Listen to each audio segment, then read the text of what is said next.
Okay, let's understand the physical properties of amines. तो सबसे पहले क्या हम कह सकते हैं, जितने भी लोअर एलिफेटिक अमीन्स होते हैं दे आर मोस्टली गैसेस और general gases with fishy odour.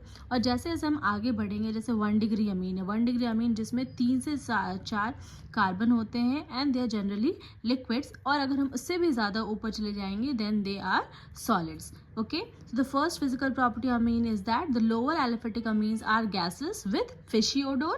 Okay, सड़ी मछली जैसी स्मेल आती है उनमें से। और अगर हम उनसे थोड़ा ऊपर चले जाएं, या the carbon the amines which 2-3 or more carbon, they are 1 degree, they are basic, they are liquids, and they are still higher ones, they are solid. Okay, then the second point is the boiling point.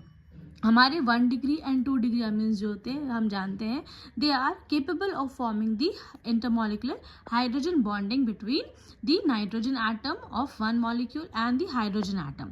Okay, and because of this they have, due to the presence of this, they are polar in nature. ठीक है, और अगर वो hydrogen bonding बना सकते हैं तो उनकी बॉइलिंग पॉइंट भी क्या होगी, ज़्यादा होगी. ठीक है, अब अगर हम आइसोमेरिक फॉर्म्स की बात करते हैं तो आइसोमेरिक फॉर्म जैसे अब यहाँ पे देखो आप RNH2, R2NH एंड R3NH. तो सबसे ज़्यादा यहाँ पे हाइड्रोजन बॉन्डिंग किस में पॉसिबल है, सबसे अच्छी इसमें यहाँ पे आपकी बॉइलिंग पॉइंट सबसे ज़्यादा किसकी होगी. ठीक है, सो हियर अगर हम एनोमेरिक आइसोमेरिक अमीन्स की बात करें तो 1 degree will be more as compare to 2 degree and 2 degree ज़्यादा होगा 3 डिग्री से. ठीक है, अब यहाँ पे ये जैसे हमारे पास एग्जाम्पल है प्रोपाइलमीन, इथाइलमीन एंड टर्शरी मिथाइलमीन. ठीक है, क्योंकि सबसे अच्छी आपकी हाइड्रोजन बॉन्डिंग किसमें पॉसिबल होगी, जिसमें सबसे ज़्यादा हाइड्रोजन होंगे. ठीक है,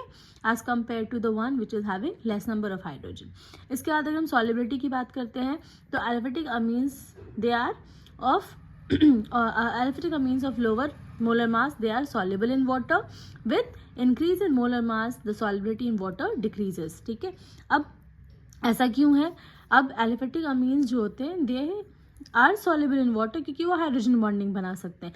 लेकिन अपार्ट फ्रॉम दैट आप यहाँ पे देख सकते हो RNH, यहाँ पे भी आपके पास RNH2 है. ठीक है, इस अमीन ग्रुप के साथ एक R ग्रुप भी अटैच है और R कैसा होता है, हाइड्रोफोबिक होता है. ठीक है, तो जैसे जैसे आपके पास ज़्यादा हाइड्रोफोबिक ग्रुप अटैच होगा वैसे वैसे क्या होगी, इसकी सॉलिबिलिटी घटती चली जाएगी.